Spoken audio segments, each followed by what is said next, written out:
এক সময় যা ছিল ট্রল আর হাসাহাসির খোরাক, আজ তাই রূপ নিয়েছে রপ্তানি পণ্যে। তৎকালীন সরকার প্রধান শেখ হাসিনা যখন কাঁঠাল দিয়ে বার্গার কিংবা কাবাব বানানোর পরামর্শ দিয়েছিলেন, তখন সামাজিক যোগাযোগ মাধ্যমে সমালোচনার ঝড় বয়ে গিয়েছিল।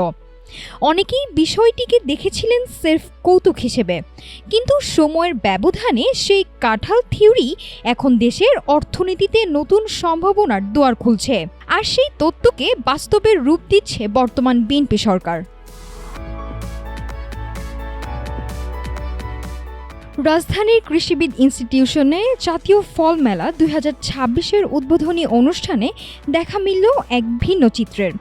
মেলা পরিদর্শনে এসে বর্তমান কৃষি ও মৎস্য এবং প্রাণী সম্পদ মন্ত্রী মোহাম্মদ আমিনুর রশিদ জানান, দেশে এখন কাঁঠাল দিয়ে সিঙ্গারা, সমুচা ও কাবাব সহ বিভিন্ন পুষ্টিকর প্রক্রিয়াজাত খাদ্যপণ্য তৈরি হচ্ছে।